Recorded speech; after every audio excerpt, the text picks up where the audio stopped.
All right, everybody, getting this thing fired up here. So welcome to the channel, and we'll right away ask for a little bit of grace and mercy as I learn how to utilize OBS. I got to make sure that it's even up and running and going live. I see it on the feed. Grace and mercy as I learn. And let me go ahead and mute that so I can stay up with all you guys on everything here. Let me go ahead and get down to the comments so I can see what's happening there. If you're new to the channel, it's all about summits on the air, ham radio, and everything I can do to help people out get started playing with radio out in the field. So again, this is my first official live feed. I am still learning how to work OBS and a couple other things here, which will come into play for some of you people when you start going live. If you do, some hats off and some props to Tony. Thanks for being there, Tony. I see you. I'm going to actually bring you up in this video as well here in just a few minutes. And also to Josh Hasnasi there. I'm sure he's out there somewhere. He's the one that kind of got me going on the live idea. And so what I wanted to go over tonight was simply my ham radio kit that I use while doing summits on the air. So I'm going to try a couple things here as we go. Again, forgive me as I try to set some things up. Obviously that wasn't working very good. Hopefully that light's helping just a little bit as I work some things out here. So, hey Steve, how you doing? Stuart, Georgia, got some southern people there. 480p, all the pixelation. Not sure, Rob, but anything you guys put in here, I'm going to look at.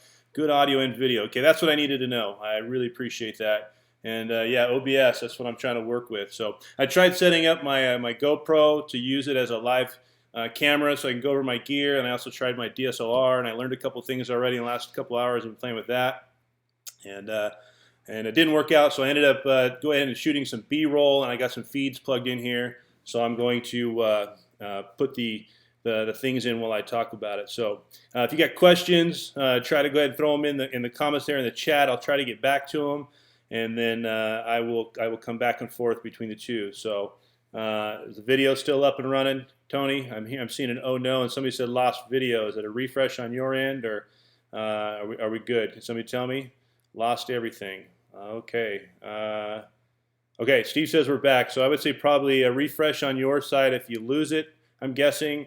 And we're going to go ahead and continue here. So my kit's evolved over the last about 4 years now. July will be 4 years since I started SOTA, Summits on the Air. And when I first started, I started with a variety of things. I've mentioned before in some of my other videos. Some of the things I've kept and I still use, and some of the things I quickly discarded. And namely was a big heavy tripod and a buddy pole. Good idea, not so good for hiking deep in the mountains and up those dang hills, right, Tony? So I've really tried to streamline my kit down and make it as lightweight and portable and as small as possible. And that's kind of where I'm at today. So what I'm gonna do is I'm gonna start off with showing you a couple of different radios. And I'm gonna start with my antenna set, and I bring up the antenna set because a lot of you guys have seen my video, and if you haven't, I would encourage you to check it out on how to make a speaker wire antenna. That is the centerpiece of my HF antenna stuff at this point. I have tried the L&R Precision trail-friendly wire, but this antenna for me, for Summits on the Air, for SOTA, for the time frame that I work ham radio, is optimal, and it's 20 meters, and at 20 meters in my mind is a really good band for a lot of reasons. The propagation is usually pretty consistent. There's enough bandwidth on there as a general license person, so the bandwidth is something that I like to have a little room to grow and play with in there. And the wire itself is short and small. You don't need a lot of wire when you start getting into 40 meters and and beyond, down lower on the band. It just takes 2 long runs of wire, and when you're on some of these peaks, you just don't have that much space to set up. So with that, I'm going to jump over and show you what everything is for my HF antenna. And with that, I'll tell you, I've even recently made just a couple small tweaks. So I'm going to bring that up right now and see if this thing's going. So I'm assuming you guys can see the feed going there. Somebody confirm that for me. I appreciate all the help on the first live feed. So there we go. All right. So the center pin of everything is the wire that's rolled up there. That's the 20-meter speaker wire antenna. Those are some connectors I just made. and then of course the telescoping tripod. And this thing's going to just loop while I talk about it, so you're going to get a quick overview. This mast right here that I'm moving around is 5.4 meters, or about 17 feet, telescoping fiberglass tripod. You can say put those zip ties on there as one source to guide the antenna down. And I just recently made a change. There's some of the electrical tape I put on the bottom to keep the end cap in place, and also to give me some electrical tape if I need it. This is one of the new additions. That rubber grommet slides down to about 2/3 of the way down, so it brings the guide point on the antenna up just a little higher. And there's some of that guy line that I was talking about. I'm going to tell you about that guy line here in just a minute. I'm going to go back to the green stuff. If I could pause it on some of those things, I would. Unfortunately, it's kind of where I'm at. But that green Dyneema, I think is what it's called. It's kind of spendy. It's about, I think it was $35 or $30 for 30 meters, something along those lines. So it's kind of expensive, but it's really strong and well-built stuff. Doesn't stick, and so far it's really good. I really like it. The guy line and the gear snakes, the orange stuff you see right there, and the telescoping pole, you can find on my website, KG6HQD.us. There's a whole bunch of gear stuff I have on there. And I don't put little things like snap swivels on there, but some of the bigger components that people ask me about often, I go ahead and I put on there. So, and you saw that rubber grommet, and then I'm going to come back around to it. I wish I could stop this video, but I unfortunately can't. So the fishing pole mast, Amazon, Kyle Craig, yes, Amazon. Go to my website, KG6HQD.us. There's a gear page on there, the HQD gear list, and down toward the bottom you'll find that pole. It's super cheap too. It's like 15 bucks. Just click the link and go for it, and I'll appreciate the help on that. Tony, K9ARV, he's out here watching. He provided me those 2 tent stakes right there during hamcation. So yeah, Tony, I'm using those, and I actually added 3 more for guiding things down. So those are the MSR or the aluminum ultralight tent stakes that you see in the video.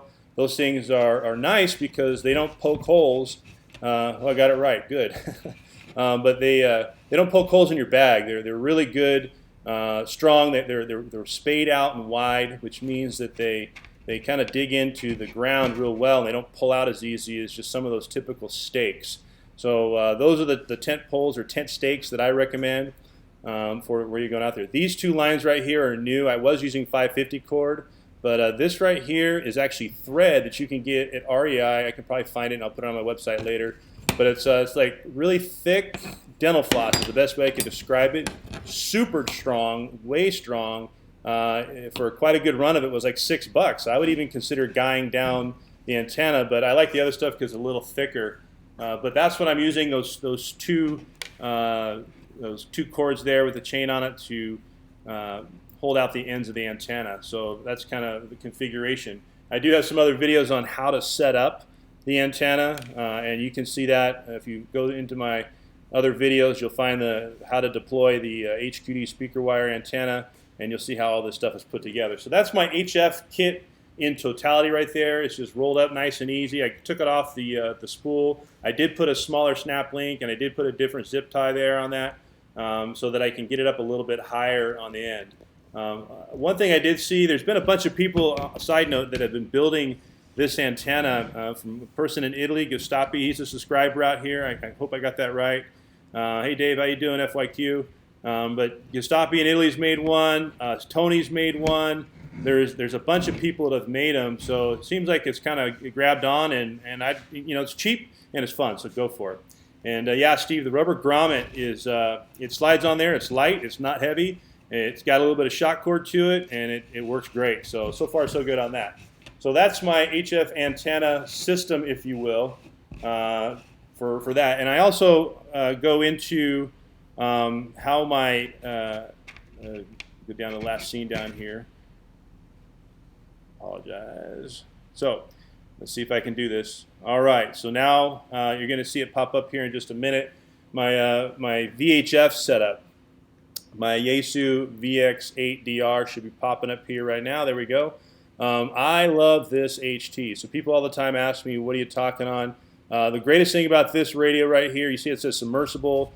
I've really grown on the Yaesu brand. It's a very rugged, tough, and dependable HT. It monitors all kinds of stuff on single sideband, AM, FM, different things, the air frequencies, 220, 6 meters, FM radio. It does a lot. So if you don't have an HT and you're thinking about buying one, I like to try to buy things right the first time if I can. It's just kind of a upper end HT, but it is phenomenal. Notice those buttons too that come up here that are on the screen for typing in right there. One thing I like about those, I had a Kenwood THF2, I think it was, that tri-band Kenwood radio, but the buttons were tiny and they were hard plastic on the Kenwood, and then if you push on them enough with your fingernails, you'd end up scratching off the numbers and the numerics and whatnot. And I didn't like that. These buttons are rubber.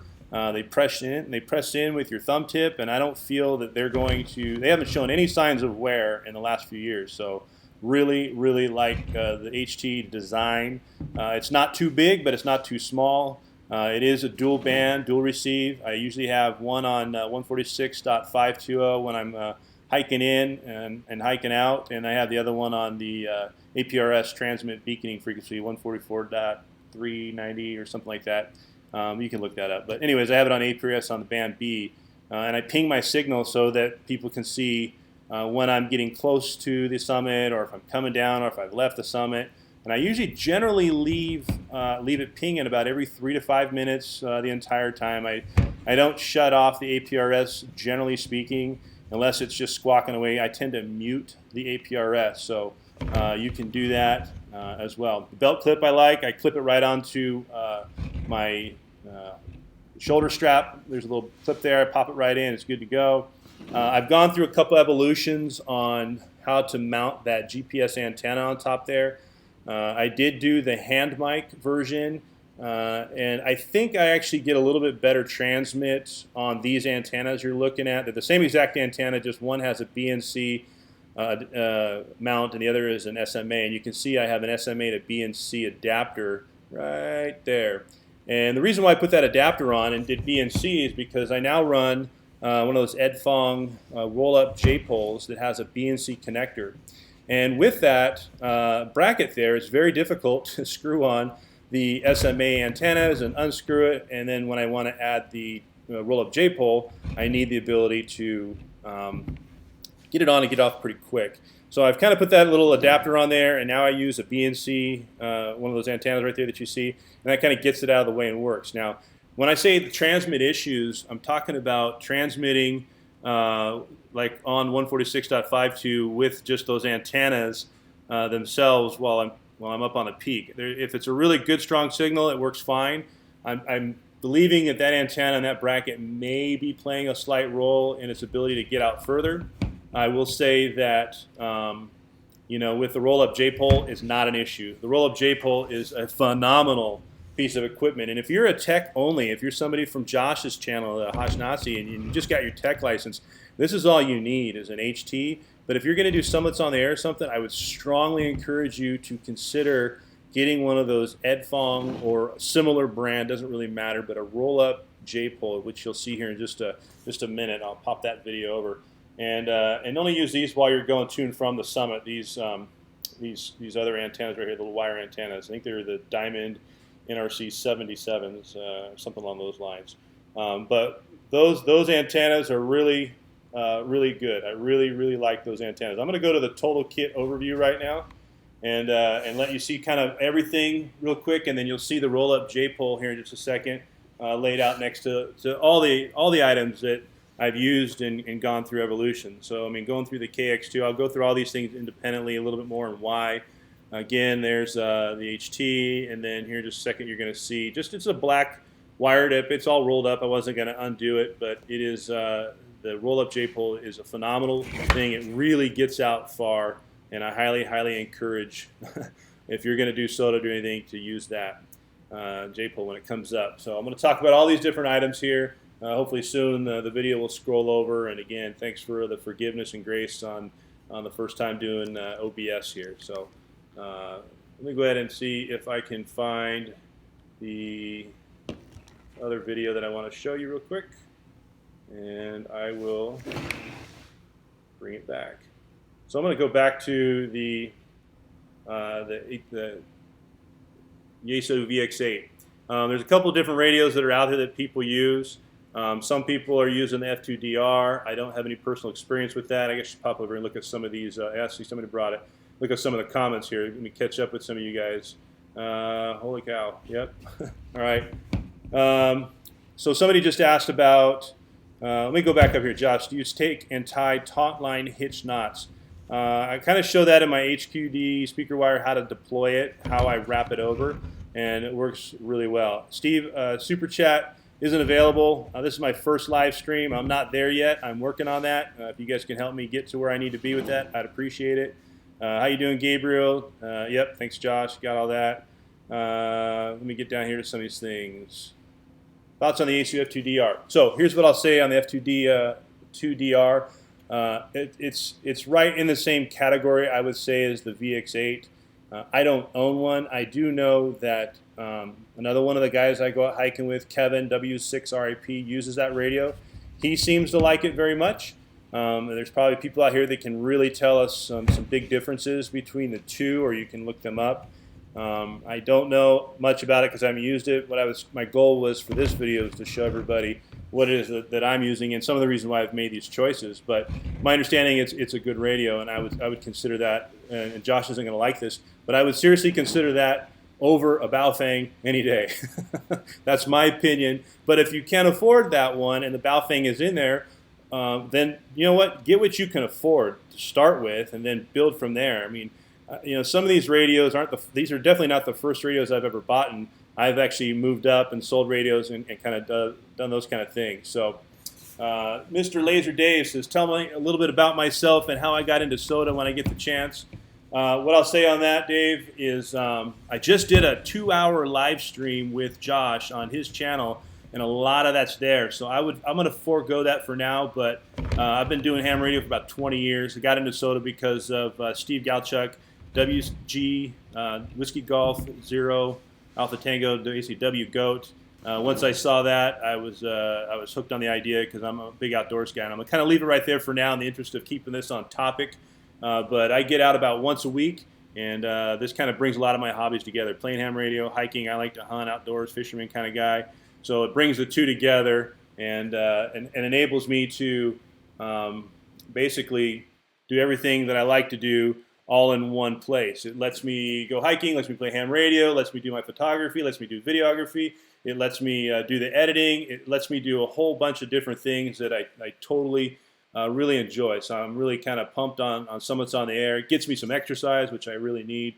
So there's a lot of reason why I do the Summits on the Air thing. So tipping the streamer. So hopefully everything's good. With Super Chat, you can send a few bucks. Yeah, I appreciate that. Or for now, Steve, if you guys want, you can help me out with just buying through my Amazon links on my page. We can do something like that. So love my Baofeng, huh, Tony? If I lose it, I won't be sad. Yeah, that's probably the best thing about a Baofeng. So anyways, but Baofengs work for those who are getting into it. And if that's all you can do, definitely do it. So anyways, let me go into some of the other things that I caught up with some of the comments. So I want to show you now I want to talk about this Zippy battery real quick. Let me bring this in. So with the Zippy battery, one of the things I have found is when I initially started and I ran the 817ND, the internal battery pack on the 817ND is subpar, to put it gently. I am not a big fan of it. It doesn't even let you really do 5 watts for any decent amount of time. It really will dumb it down to 2.5. I think by default it starts there. A great little radio, very bulletproof. I know I asked Tony, the difference between the two when I was first looking at the KX2 and the 817, because I had the 817, and I still do. It's just the battery thing. So I have to drag this battery around right here, this Zippy, or some other ones, but this is the one that I have. And this battery will last forever. And the reason why I wanted to put this battery in there, even though I'm not using it now, and I'll talk about what I use now for batteries here shortly, but is because you can take any one of these little race car batteries or model airplane batteries, and you can adapt them to use for your ham radio. They're easily available. The chargers are available. You just go to any hobby shop and get them. They're pretty lightweight. These are all life or LiPo batteries. They have a high voltage, and they work really good. Downside is you better know what you're doing with charging them and dealing with life batteries, of course. but they're really actually a decent little thing. So that right there is just the power cable. You can see I've got the Dean's connector on there, and currently that's the KX2 plug-in, even though I will probably maybe even never use that. I should probably put the Yaesu adapter back on because I can use it for my 817 or to put a little boost back into my VX8 because they take the same power port, which I really like that idea. So if you're looking for an alternate battery source, I know a lot of people use the Buddy Pull battery, or not the Buddy Pull battery, I'm sorry. Well, even some of those. Some of the Buddy Pull batteries are really good. They're kind of expensive in my opinion though. And then the other ones that people are using are I think they're biennials. Somebody's going to say that right for me. The biennial batteries. But those are good batteries too. I just don't like the idea of a real heavy proprietary type battery charger. That's one thing Tony pointed out to me when we were in Hamcation together. Was the battery looks great. The downside is you also have to buy the charger for it. And I have one of those universal chargers for that Zippy battery that I really like. And so anyways, that's kind of where I'm at with that battery. I will use that battery again if I go for multi-day trips, like if I were out hiking along the PCT or AT or the John Muir Trail, or if I'm just going to spend a few days out in the woods, I would definitely take that battery and augment the two batteries I use on my KX2 right now, and I would surely get probably well over a week of some solid activations out of it because it's that effective. So keep that in mind with some of your battery choices. So now I just kind of want to talk about the heart and soul of my HF operation now. And this little component right here is one of my favorite all-time pieces so far, the KX2. What I really enjoy about this is that screen is nice and big compared to that 817. So a little peek of the battery, you can look at the stats on that battery. 2600 milliamps, 11.1 volts. I'm going to talk about that in a minute. But bottom line is this radio is super efficient. And it has an excellent receiver. It has excellent filtering. I cannot complain about that battery at all, and the efficiency of that radio. As far as solar, Rob, I have not. I have not really played with solar for my ham radio gear. I do carry a small solar battery bank, solar charged battery bank that I utilize to keep my cell phone topped off because I use my cell phone for navigation and with the GPS and all my waypoints with the GIA apps. Everything transfers back and forth. I'll probably save that for another live stream. But so I use it for my cell phone for navigation. I also use my cell phone for logging, and of course anything else up on the hill if I have service and I'm doing Twitter to reach out and touch people. I appreciate that. By the way, if you're on Twitter, if you're not, and you haven't hooked up with me, follow me there as well. I'm also on Instagram. I keep Facebook kind of to the family thing, but I do also participate in some other different places like the SOTA channels and Ham Radio Outdoors and the Ham Radio Crash Course, of course, with Josh. So anyways, I have not used solar to charge my battery, and quite frankly, because I haven't needed to. I can do multiple summits with just such little battery draw. There's really not much reason for me to do solar at this point. Let's see here. I did see Tony's got the WindCamp battery. Batteries are a whole other topic, and there's a lot of good products out there. Really fortunate. But I'll say this on batteries, and I'm going to move on to the rest of the KX2 kit, is if you were dragging around a lead-acid battery, a slab, I would tell you you need to probably rethink that and look at some of these other batteries. They're much lighter, much more efficient, in my opinion. So that's that for that part. Kyle, yeah, exactly. The KX2 draws such little battery power. Exactly, I activate 20 summits on that Zippo battery or more. And I'm going to talk about that battery here before I go. So Rob's asking about GIA GPS. Yes, GAIA GPS. Outstanding app for the phone. It does work for Android and Mac. So you can count that as part of my kit, even though this is really more about the equipment that I use. But the best thing about it that I like is you go into the online thing, giagps.com, I think it is. I've got a link in some of my different videos, and I can link it down below later. But it's about $29 a year, $30 a year for the subscription. But the best thing is planning not on your iPhone or your Android, but planning on a computer with a bigger screen. You can print things. It's fully everything you do on your desktop. As soon as you're done, it uploads right to your mobile device, which I think that's phenomenal. So GIA GPS, excellent thing. So KX3 hours, yep, lots of battery. A123s, that's pretty much the buddy pull as far as I'm aware of. And yeah, I do like the screen on that. So slabs are heavy. Great app. Would I ever go CW? Only ultralight radio like a mountain topper. I got to get my CW back, and then that's a consideration, Josh. So anyways, the KX2. In my opinion, I think this is probably the ultimate design radio, in my opinion, for Summits on the Air and SOTA. And I say that because it does, it's an SDR. It's super lightweight in of itself. It's small. It's compact, light. The navigation system is simple to use. The receiver is excellent. It puts out up to 12 watts, usually running right around 10. Very versatile. It minimal battery life. It's got great audio. That microphone right there is a very nice microphone. Easy thing to set. You can do CW. I've got the paddle that attaches to the bottom, so I am working on that. You can see right there it takes different microphones. That's just a microphone for a computer that I've used. You've seen that in some of my videos.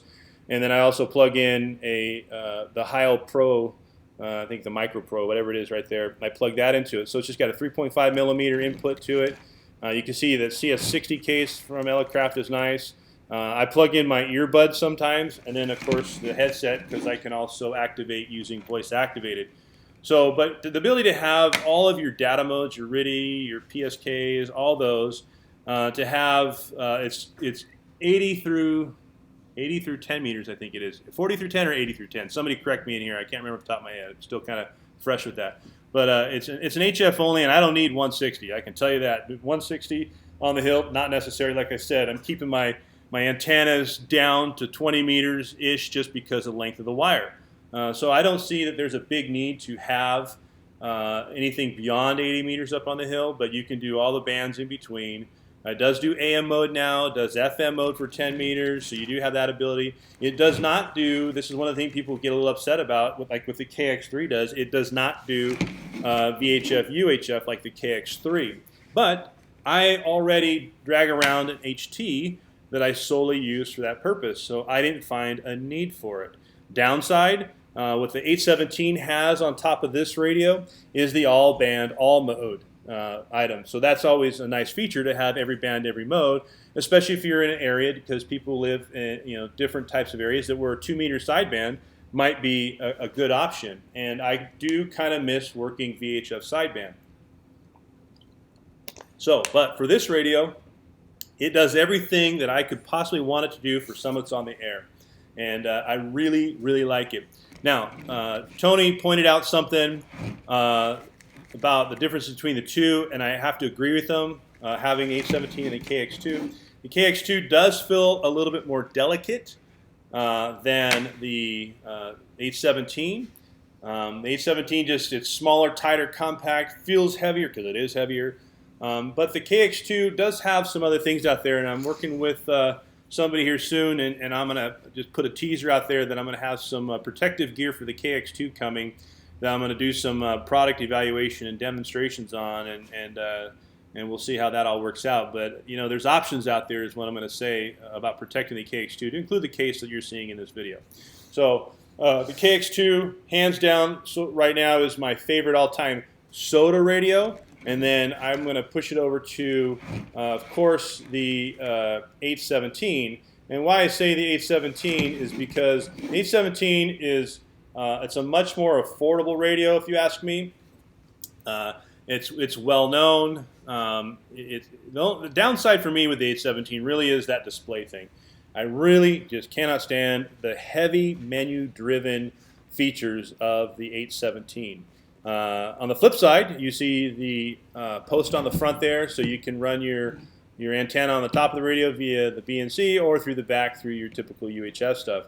This does not come with any filters. You can see on the top there, Tony put filters. A lot of people put filters in there. I did not. On this mic, I even trimmed off the little thing there just to make it a little bit lighter. See, that's how crazy I am on my lightweight stuff. But it just doesn't have the filtration in my mind and stuff that the KX2 has. It does accept the same headset. In fact, I use that headset with the 817 for the KX2. There's the adapter there that goes with it. And then the hand mic is there as well. So I have different options depending upon what I want to do. But what I really try to do is I like the headset idea, but I just hate dragging around because it feels a little delicate out in the field. But what I'll tell you is that Running Vox, voice activated, is nice because I'm logging with my phone and I'm looking at the, grabbing my camera and trying to video this for you guys. So there is some value to having the Heil headset on and not dragging around these hand mics. And believe it or not, it's actually really lightweight. So it doesn't weigh any more than the hand mics. So Rob, reference your question. How old is the 817 now? Mine personally, or as an 817, like that's just been around through Yaesu. My understanding is Yaesu's been making 817 for well over, I think, 15, 16 years now, if I'm not mistaken. Somebody correct me if I'm wrong on that. So 817 is a great radio. This is the ND version. You don't get much more out of the ND version than the regular 817. So if you're looking for a used one, if I were to buy a used one now, I would not hesitate to buy as a product. Yeah, I think it's over 15 years. But I would not hesitate in a heartbeat to buy a used FT817 and forego the ND unless you know you're going to play on 60 meters, I think is one of the things it has, or you care about a purple display light bulb. I think that's about the only two real main features that you get out of that. But I agree with you, Kyle, all day long. The KX2's receive is far better than the 817, in my opinion, especially since it has the built-in filters where you can tune out some of that QRM too. That's just really nice. But back to the 817, it is built very well. It does have the rubber buttons, the little hand mic input jack there. It's got the proprietary like Ethernet cable style. Not a big giant fan of it, but it works. It plugs in there nice and snug. I do like that. The hand mic, I don't use those up-down features or anything. I mean, allegedly you can use this for CW. I don't do it. So maybe someday in the future, but not right now. So that's the 817 in a nutshell. I know there are a lot of them out there, but if you're just getting into SOTA, I would start with an HT. If you already have radios, use what you have. I think that's one of the most important things is using what you have to begin with, because you don't have to go buy a bunch of stuff. I mean, eventually you'll start packing things lighter. You'll start trimming things down, and your back and knees will definitely appreciate that with some time. So in a nutshell, that's pretty much my kit. I'm going to make sure I didn't miss anything here as I go up and down my list here. So yeah, that's pretty much my kit. So if you've got over 20 years, wow, Josh, yeah, thanks for looking that up real quick. I know it's been a long time. I do know that. But that's my HF and my VHF kit that I'm using for Summits on the Air. It's been working good for me. I can't complain. There's other components of your total kit that you should keep in consideration. Some people would include their logbook. I told you I use my iPhone to log, to navigate. I've talked about it in some of my recent videos. I've talked about the Hamlog app and how you can do the upload. I have a video for that as well, how to upload your SOTA contacts in a heartbeat. I've talked about the SOTAGoat app. The SOTAGoat app lets you spot really quick. So if you can find SOTAGoat, I think in Android as well. Yeah, Android has it too. So Android and iOS has SOTAGoat and Hamlog. Those are the two apps that I just love having for doing SOTA. And I also like to use my phone if I can for Twitter. I reach out and connect with people there. I try dragging extra people over that way if I have service. But quite frankly, a lot of times when I'm doing Summits on the Air, I'm in an area that doesn't have cell service, and that's why I'm there. Really enjoying it. So if there's any questions, keep typing them away in there. Do me a solid. I'd really appreciate it if you're seeing this for the first time. You're just now checking out my channel. I saw somebody subscribe just a second ago. I appreciate that. I got a goal there. Of course, everybody probably knows what the goal is, but November 0, Oscar Sierra Echo. Thanks for the sub there. I do appreciate you jumping in there and helping me out. Spread the word. Again, connect with me on Twitter, Instagram, and obviously here on YouTube. And anything I can do to help you understand SOTA, how to log, how to do anything, or just share with you some of my experiences. A lot of my videos that you see, if you didn't know, I'll give you a little background so you got some time here, is I started this channel doing Summits on the Air trail logs, trail reports. When you do a peak, you can actually go in and you can put a little narrative, or you can do a blog. Well, I chose to make videos, and I just throw the YouTube link in there, and then people can go see it for themselves. Now, I can't throw everything in the video, and if you've watched some of the videos, you know that some of it's entertainment value, some of it's fun for me to work on my videography and photography skills, some of it's just flying the drone and having a good time. But I'm hoping that you see something out of there that stimulates you, inspires you to want to get outside and go play radio, because you know, for me, it's a form of stress relief. It's been really cool to connect with people all over the world. It's been a lot of fun doing that. It's a lot of fun making new friends in different places. I got to meet Tony in person. I'm hoping to get back east to meet some of the other guys there here soon. Eric and Will and even Steve in Colorado. Get out there to Arizona. Hopefully meet Tommy, Whiskey 7 Radio Victor. He's a guy that's always out there. So I really look forward to what this channel brings. I like all the interactions that you guys have, and I appreciate you coming out tonight, spending a little bit of time with me. And thanks for supporting me and what I'm doing out here. So I'm going to end it right here. Again, you guys have a good night. Please leave some other questions down in the comments if you have them. Sub if you're not. And if you wanted to support me, going through my Amazon links on my YouTube page is the best way to help me out for now. And as this thing grows, if there's other ideas for live streams that you'd like to see me do, please put those down below as well. And I promise this will get better. The lighting will get better. The audio will get better. Everything you're seeing right now is right off a MacBook in my garage with my Wazoo black screen right behind me. So again, thank you guys. Thanks for staying up late, and I appreciate your support. 73, have a good night.